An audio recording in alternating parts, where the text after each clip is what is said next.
This video we're going to talk about the 8 best places to park when sleeping in your car. I'm going to dive into the advantages of each one of these spots and give them a safety score, an availability score, and a decibel score.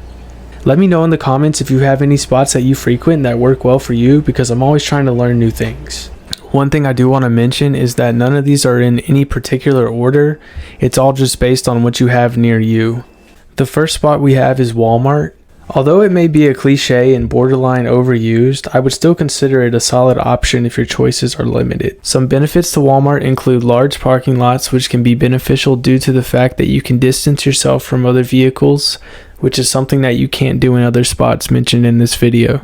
Walmart is a well-known location and present in many cities. There is also usually a strong police presence patrolling the area, as well as security based on the location. Walmart also has outdoor trash cans in their parking lot, which makes it a unique feature. Please make sure to be respectful to the property and the staff. One thing I have heard in recent years is that Walmart is not allowing overnight parking at some locations. That's not the case where I live, but please make sure you check for signs that say no parking overnight. For the safety score, I gave Walmart a 6.5 because it attracts an abundance of people and people can generally be unpredictable. The availability score would have to be an 8 considering how nationwide the chain really is. In the decibel score, I'm going to have to give it a 7 because of the constant coming and going of shoppers, and overnight for some reason the parking lot tends to turn into a local car meet or a pickup truck show. I'm not sure how that happens, but trust me, it does. FYI, the higher the decibel score, the louder the spot is. Okay, next up we have truck stops.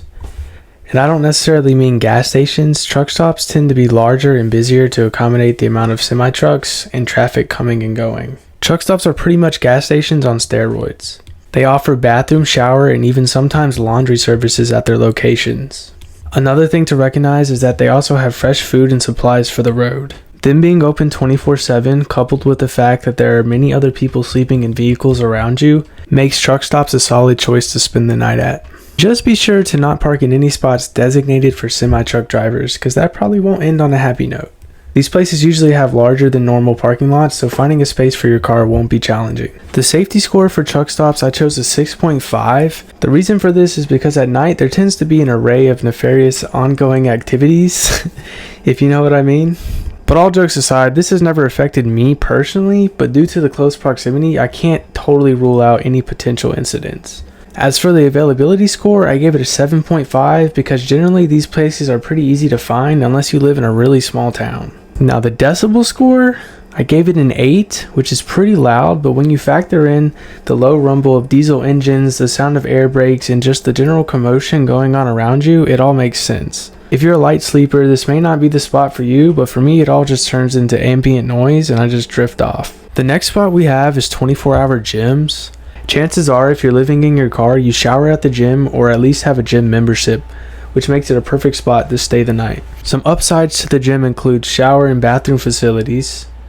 Some gyms also have 24/7 access, and most gyms will have Wi-Fi and power outlets. As a paying member, no, I don't think it is mooching if I use the outlets. In fact, I've charged my Jackery multiple times at the gym. For the safety score, I gave the gym a 7. Typically, people who go to gyms aren't there to mess around. I've actually never been bothered anytime I've slept at the gym. The availability score sits at a 9.5 because even the smallest towns that I've seen have had a gym. For the decibel score, I gave it a 5.5. This is because gyms usually have significantly less traffic at night and people don't tend to linger in the parking lot like other places. Okay, next up we have rest stops. This one is honestly one of the better options if you have one nearby.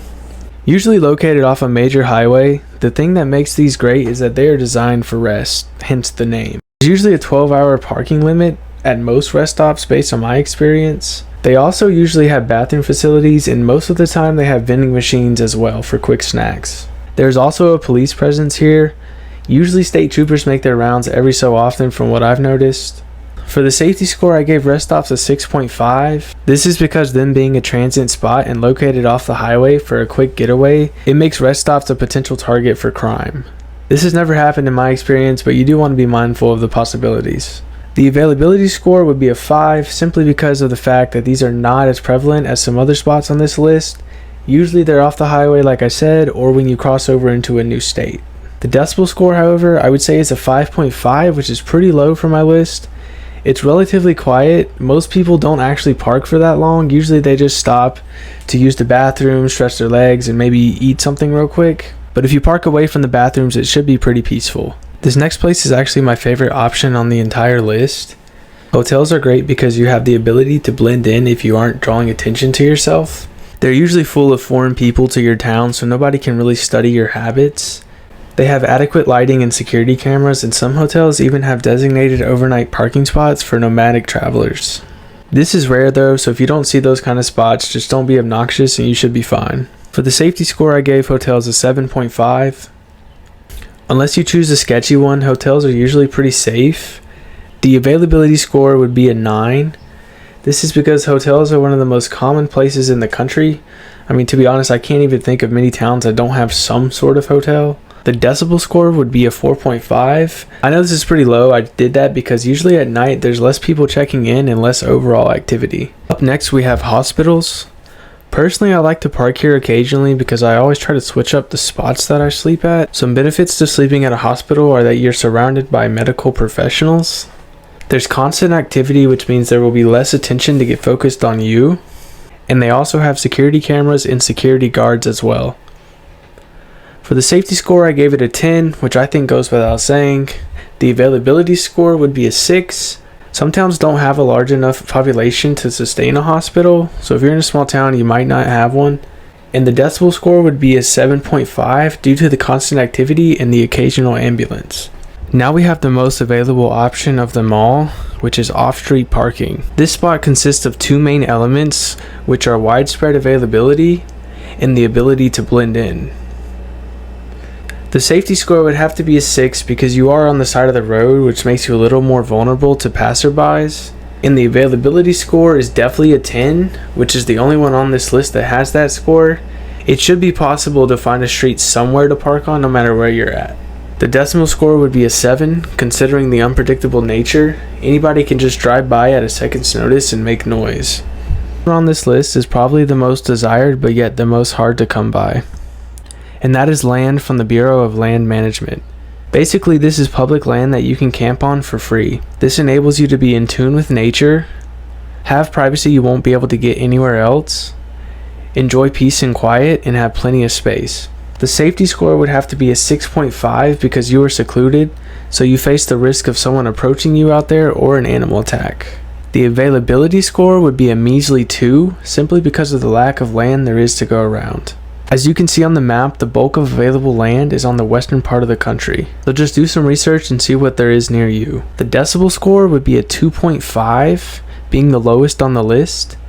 Given the fact that you're in nature, you don't have to deal with the distractions that we face here in civilization. So you should be able to get a significantly more quiet night's sleep. If you made it this far, I just want to thank you for watching the video and stay tuned for more car dwelling content.